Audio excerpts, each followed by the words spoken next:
So finally, I want to show you a proof, an epsilon-delta proof for a more typical situation. Here is the quadratic, the rational function that I want to deal with. And just to give you a feeling for the situation, I think it's worth plotting what this thing looks like. And in order to plot this, I suggest you make a sign chart. When does it change sign? Well, it can change sign if the numerator is 0 or if the denominator is 0. Well, the numerator is never 0. And so the denominator is 0 at 7 and 1. Now, for large values of x, the first x minus 7 is positive, x minus 1 is positive, and so the sign for numbers to the right of 7 is positive. If you pick a number between 1 and 7 in between, like 3 minus 7 is negative, 3 minus 1 is positive, and negative times a positive is negative. So it will be negative in the middle interval here. Finally, the only other time it can change sign is at 1. So if you take x equals 0, you'd have minus 7 times minus 1, two negatives, multiply together, give you a positive. So it's going to be positive there. So that information can be used in order to draw a plot.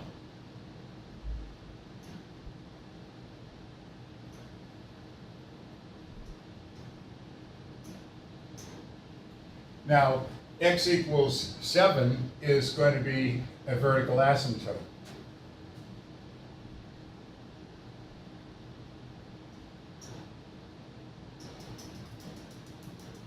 So we put a dashed line there.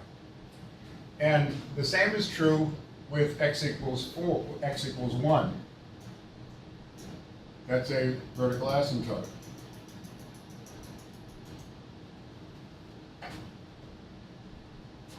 To the right of 7, it's always positive. So that means that the graph has to be in the upper right quadrant over here. Now, it can't cross the x-axis, otherwise there'd be a 0 there. There are no zeros. So it has to asymptotically approach a line where x is equal to 7. And the ratio of 8 over this product, this is x squared, it will have a horizontal asymptote, y equals 0. So it'll approach the x-axis over there. In the middle section, it's always negative. It's always negative. Now, how can that be? If it's going to be asymptotic to the line x equals 7 and the line x equals 1, how can that be? Well, it has to turn around somewhere. So it's going to be asymptotic to that line. At some point, it turns around and goes down toward the line x equals 1. My guess is that if you went halfway between 1 and 7, which would be at 4, that probably it would peak over there. But you know, we'd have to actually check that out a little further to know that. Finally, to the left of 1, it's positive again. So it's always above the x-axis. It has to approach the line x equals 1. At x equals 0, it's 8 over 7. So it's about over there. And then it'll continue to go in that direction, 8 over 7. So that would be a quick sketch of what it is that we're dealing with. And we're looking at what happens at x equals 5. So here's the spot, x equals 5. So it's somewhere in that vicinity. That's the limit. Oh, well, the limit is equal to minus 1. That's what's given to us, minus 1. So that's what we're going to prove. So let's see. The definition says that for any epsilon greater than 0, there's a delta greater than 0. This is an existence proof. And we can construct the delta so that this implication is satisfied. So the implication is x minus 5 has to be less than delta, and this should be the net result. So, as before, we can work backwards. So working backwards, minus times a minus 1 becomes a plus 1. And my recommendation is that we put all of this over a single denominator. We have the denominator 1 over 1, the 1 denominator, and the x minus 7 times x minus 1. So put it all over 1. So here I've rewritten it 8 over this quantity plus itself over x minus 7, x minus 1 over itself. And if you multiply through, you'll get 8 plus x squared minus 8x plus 7. And if you simplify the numerator by adding the 8 and the 7, you get 15. And you stare at this a little bit and figure out that you can factor it. And you'll factor it into x minus 3 times x minus 5. Will you always be able to do that in situations like this? Yes. In fact, you should expect to find x minus 5 in the numerator, which is what we have over here. There are 4 terms here, and in order to solve this problem, we have to split each of these terms up and look at them separately. The x minus 5 term I keep out. Don't have to do much with it at this point. The other 2 terms I have a lot of work to do with. I have to find bounds on each of these terms. X minus 3, 1 over x minus 1 in absolute value, and also 1 over x absolute x minus 7. So to begin with, I need to place a temporary restriction on delta, on the x minus 5. Now x minus 5 is over here in the graph, and it's 2 units away from 7, and it's 4 units away from 5. I have to stay away from those places because you can't bound the function at 7, or it would be difficult to do it at 7, not to find it. So you need to have a restriction that delta has to avoid the x equals 7 as well as the x minus x equals 1. So any delta less than 2 will do the job. So as a matter of convenience, I'll take delta equals 1. I could take 3/2, 1 7/8, but you know, a nice round number like 1 is easier to work with. So with that in mind, that's my first restriction on absolute x minus 5 is 1. So that means that x doesn't equal 5 and x minus 5 is between minus 1 and 1. If you add 5 to all the terms, you'll find that x is between 4 and 6. Fine, x is between 4 and 6. I want to, one of the terms I need to work with is absolute x minus 3. I need to bound that. So going back here,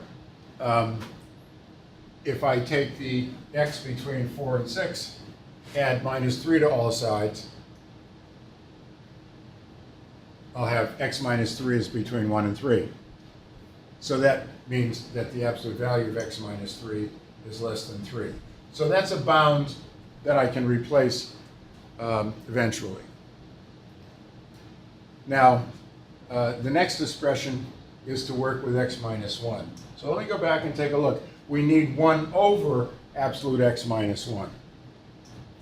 So first we find x is between 4 and 6. If I add minus 1 to everything, x minus 1 is between 3 and 5.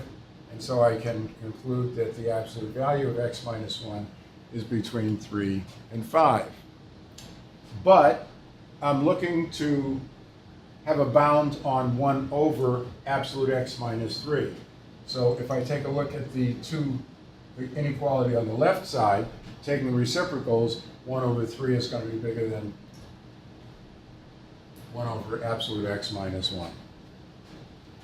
So that's the second of the 3 terms to deal with. Finally, I have to work with absolute x minus 7. So going back, I have x is between 4 and 6. If I add minus 7 to everything, I'm going to have minus 3 less than x minus 7 less than minus 1. We're working with negative numbers. It's just a little easier to think in terms of positive numbers. So if you multiply that expression by minus 1,